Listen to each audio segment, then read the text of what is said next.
So now fractal analytics limited, अब देखिए यहाँ पर ना हमारे सामने ऑफर प्राइस है 857 से 900 एंड यहाँ पर आपको जो है जीएमपी में कोई उछाल नहीं देखने को मिला है। लेकिन सवाल ये है कि एआई स्टॉक हमारे सामने लिस्ट होने वाले हैं एंड उसके ऊपर बात ना हो, ये हो नहीं सकता है। Hi, this is David watching Traders diary.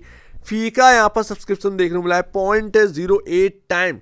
Problem क्या निकल कर आ रही है, क्योंकि एक बेहतरीन कंपनी है, ये तो हम जानते हैं। एआई फील्ड में अगर आप देखें, प्योर एआई प्ले अगर आपको करना है, फ्रैक्टल आपको देखने को मिल जाता है। फ्रैक्टल हाईएस्ट ग्रोथ आप देखेंगे स्टार्टअप के अंदर, वो देखने को मिला है, लिस्टिंग होते हुए देखने को मिली है। बट प्रॉब्लम क्या है, प्रॉब्लम अभी यहाँ पर ना आपका जीएमपी जो है वो काफ़ी कम देखने को मिला है। हो सकता है लिस्टिंग है अच्छी देखने को मिल जाए, बट कह नहीं सकते हैं। जीएमपी जो दिखा रहा है कहीं ना कहीं डब्बा बाजार में भी कोई मूव है नहीं है। प्रॉब्लम यहाँ पर आ जाते हैं फ्रेश इशू, जो कि 1023 करोड़ का एंड ओएफएस यहाँ पर है 1810 करोड़ रुपए का। अब ये जो बात है ना यहां पर ना निकल कर आती है कि ये जो ओएफएस है वो काफी बड़ा है एंड बहुत सारे लोग जो है वो निकलने की कोशिश कर रहे हैं।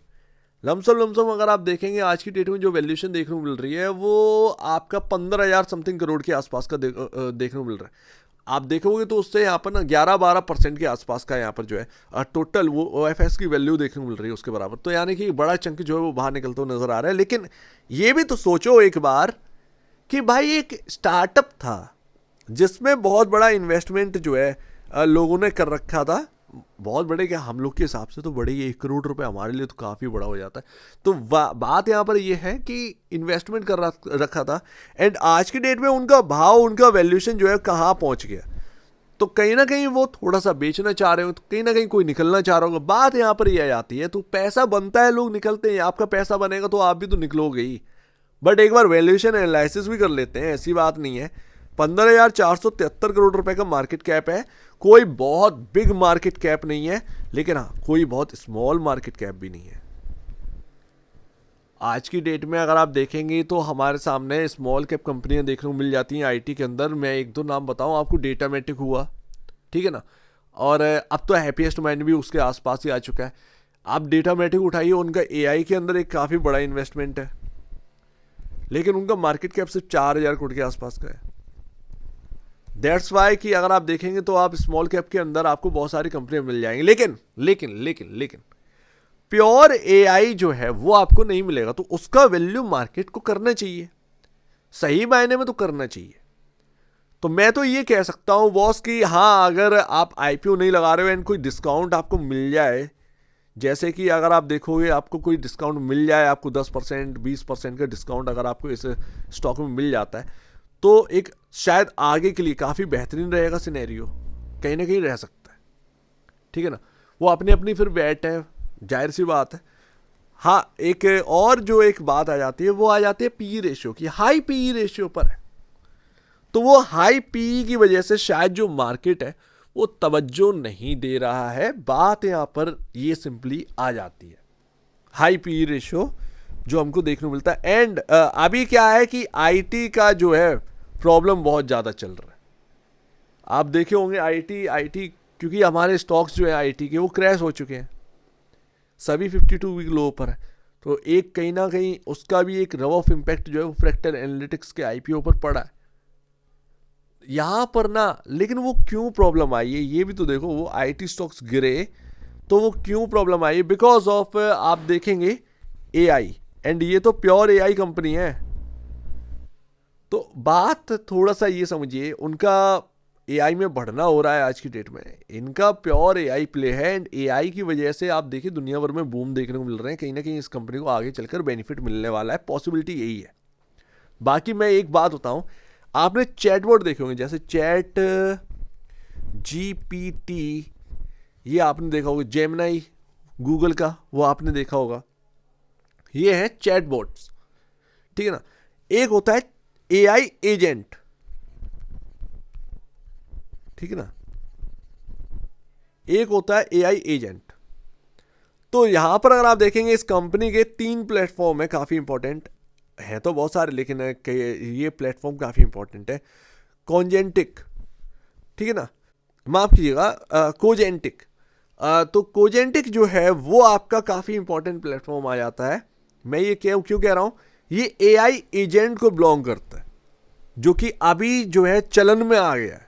चैट जीपीटी तो था ही, बट एआई एजेंट काफ़ी चलन में आ गया। मैं आपको एक डिटेल से समझाता हूँ। बट अगर आप देखेंगे ये सब इनके प्लेटफॉर्म्स हैं जो कि एआई से बिलोंग करते हैं। कॉन्जेंटिक जो है वो अगर आप देखेंगे तो फ्रैक्टल का एंड यहाँ पर आपके सामने काफ़ी चीज़ें संभाल लेता है। एक एआई एजेंट है जो कि आपका जो है काफ़ी कुछ है अपना चीज़ें जो है वो मैनेज करके चलता है। एआई एजेंट है यहाँ पर ना, मोस्टली आप जो है उसको काम करने के लिए आप इंस्ट्रक्शन दे सकते हैं। आपको डिटेल देने की ज़रूरत पड़ जाती है चैट जीपीटी के अंदर। जैसे कि चैट जीपीटी से अगर आप कहोगे कि चैट जीपीटी मेरे कल का शेड्यूल बनाओ और शाम के 7 बजे या 6 बजे मेरे इस दोस्त को मेल कर दो कि शाम के 8 बजे गूगल मीट पर मीटिंग होनी है, तो वो आपका जो है ना, just like Jarvis iron man. जहां तक मैं ठीक हूं, मैं आपको सही बता पा रहा हूं, एक जारविस जो है ना वो बहुत एडवांस टेक्नोलॉजी उसमें दिखाई गई थी। हालांकि एआई एजेंट को एडवांस होने में टाइम लगेगा, लेकिन जस्ट लाइक जारविस जो है वो आप कह सकते हो। तो बात यहाँ पर इतनी सी आ जाती है। खैर, उम्मीद है मैं सही समझा पाया हूँ। तो यहाँ पर अगर आप देखेंगे 2816 करोड़ का रेवेन्यू है 2025 मार्च के हिसाब से पूरा ईयर का। ये कोई छोटा मोटा नहीं है, नंबर भी काफ़ी बड़ा है। एंड ये कंपनी का जो प्रॉफिट है वो 220 करोड़ रुपए का है। एंड ये कंपनी लॉस से अब प्रॉफिट में आएगी। पहले भी प्रॉफिट था लेकिन इतना बिग प्रॉफिट नहीं था। तो धीरे धीरे कहीं ना कहीं यहाँ पर ना प्रॉफिटेबिलिटी जो है वो इंक्रीज होना चाहिए, बढ़ना चाहिए। बट अभी आपके सामने यही देखने को मिल रहा है। बोरिंग्स कितनी है? बोरिंग्स खास ज़्यादा नहीं है, 266 करोड़ का पूरा बोरिंग्स है। एंड उनको अगर आप देखेंगे ये जो पैसा जुटा रहे हैं वो कहीं ना कहीं आपका जो है, जो यूएस में आपका डेट है वगैरह वगैरह जो कुछ भी है सब्सिडरी, उनमें पैसा खर्च होने वाला है। पैसे का सही जो यूज़ है वो ये करने वाले। तो फ्रैक्टल जो है एक अच्छा गुड है, पर मार्केट अभी इसको तवज्जो नहीं दे रहा है। एंड अगर मार्केट तवज्जो नहीं दे रहा है तो थोड़ा सा वेट करिए कि प्राइस जो है वो आप तय करिए कि मुझे इस प्राइस पर आफ्टर लिस्टिंग भी मेरे को बाई करना है, आप बाई कर सकते हैं। जाहिर सी बात है ये काफ़ी इंपॉर्टेंट हो जाता है। अब जब ऐसी कंपनी आती है हम आगे बढ़ते नहीं है। हालांकि उनकी वैल्यूएशन जो है कुछ ज़्यादा रीजनेबल नहीं रहती है। रीजनेबल वैल्यूएशन के आसपास आए, जैसे कि यहाँ पर ना 20% के आसपास का डिस्काउंट अगर कोई आ जाए तो वो काफ़ी हमारे लिए हेल्पफुल रह सकता है एंटर करने के लिए। तो इस पर ध्यान करिएगा। लेकिन फ्रैक्टल एनालिटिक्स जो है वो उस पर ध्यान रहना चाहिए, लेकिन एक राइट प्राइस पर। एंड आईपीओ के लिए भाई जीएमपी है ही नहीं, तो एक रिस्क काफ़ी ज़्यादा लग रहा है। पता नहीं, हो सकता है कि भाई 15% पर लिस्टिंग प्रीमियम पर आपका लिस्ट हो जाए, किसी को कुछ नहीं पता। अभी 2% दिखा रहा है, 15% पर हो जाए तो ये सब जो है ना एक बैट हो जाएगा।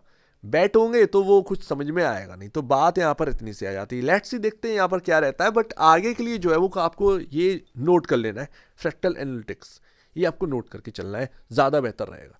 सो उम्मीद है काफ़ी कुछ आपको समझ में आया होगा। एक बार निवेश से पहले या बिजनेस पहले अपने ब्रोकर एडवाइस से जरूर सलाह लीजिएगा। खुद की स्टडी करेगा, उससे बेहतर कुछ भी नहीं है। खुद की स्टडी मस्ट है तो आप दीजिए। बड़ी देखिए, बहुत धन्यवाद दोस्तों।